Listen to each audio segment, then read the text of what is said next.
Hey everybody out there, Montana High School football checking in with you for the Week 3 Class A rankings. Still looking for a sponsor for these weekly things. Like if you're a restaurant, anything, I can promote you. Just send me a cup, put own drink, whatever. Um, but like I said, we need some sponsors so I can help get these kids some more recognition. We got hopefully camps lined up. We have passing tournaments and everything coming up in the spring and early or late winter months of 2015. Um, so with that, let's get into it. Number one this week, I gave it to Dylan. Dylan came out in their first matchup of the year, 47-0 against the usually tough Polson squad. So Dylan's looking like Dylan always does, tough, tough, tough. It'll be interesting to see with a couple more matchups if they continue to destroy teams like that. Billings Central, with their first matchup last week, pulled out a come from behind. They took the lead with 30 seconds left in the game, pulled out the 27-21 victory over Belgrade. I know Belgrade's a pretty good team this year. I know Billings Central is too. Any team that has Holden Ryan can be a tough team to beat. So I got Billings Central in at number 2 for now. It just shows Belgrade is right there with them. I think there's a couple other teams that are going to be right there in the mix. Number 3, I have Laurel. They pulled out a 33-0 shutout win over Stevi. So far, nobody has scored on the Locomotives this year. So Laurel is getting work done like they always do with tough defense and good run game, it sounds like. With the close game with Columbia or with Billings Central, I put Belgrade at number 4 this week. They were right there. They could be easily the number 2 team. If they pull that victory out, I probably have them at number 2 or number 3. But as of now, they sit at number 4. They have a huge matchup this week against Whitefish. Be interesting to see how that one goes. So, at number 5, we've got Columbia Falls. They pulled out a 14-9 victory over a Hamilton squad. I don't know what that tells me. I know Hamilton put up a big victory in week 1. I know Columbia Falls had a big victory. 2 tough teams. Rankings tend to reflect my thoughts on these 2 teams. But number 6, I have Whitefish. Pulled out 48-0 win over Browning last week. Big points and putting up the shutout. What more can you ask for? Coming in at number 7, we got Hamilton with that close game against Columbia Falls.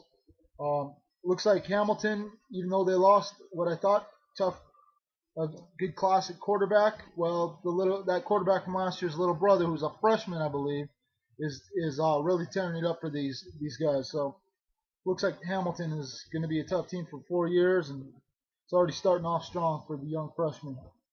Number 8, we have Butte Central. I went and watched these guys last week against Park.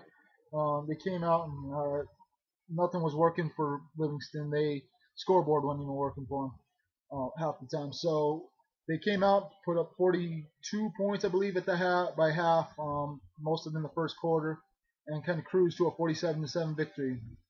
They look pretty tough. Not sure that they're in the top 5 yet. We'll see. They have a big matchup this week in the Bishop Bowl with Billings Central, so that should be a very telling game. So coming in at number 9, we have Miles City. They came out and destroyed a team that had a 28-game win streak in Wyoming week 1. Thought they would handle Havre a little bit better like Whitefish did. I thought they would beat them by more than Whitefish. They didn't. They only won by 8. And it was I believe they had to come from behind to do it as well. It was a back and forth battle, but I think Miles City came from behind and put up 2 late scores and put the game away. I may go watch them this week play Livingston, but I'll probably be at the Bobcat game, so may have to watch them versus Laurel or Billings Central. Coming in at number 10, I got Sydney. They had that 33-0 win over Livingston in week 1, and then they came out against Williston, North Dakota, team I don't know much about, don't follow North Dakota football. but they pulled out 28-6 victory, so another strong victory for Sydney. Like I said, I kept them there where I have them. Basically based because I don't know their competition. I know Livingston isn't too highly ranked, so and then they didn't beat them by as much as beat Central, so I can't have them ahead of them. Let's see, coming in at number 11 is Havre with that close game against Miles City. They moved up a few spots. They're 0-2, but the two teams they lost to are both number 6 and number 9, I believe Miles City was. So those aren't too bad teams to lose to, and especially only losing by 2 scores. So look for the Havres to make some noise. I expect them to be a playoff team this year. Anaconda had their first game last week against Libby. They pulled out the 41-0 victory against the Libby squad that was 1-0 coming in the game. So it looks like there's no rust on the Copperheads this year. 41-0.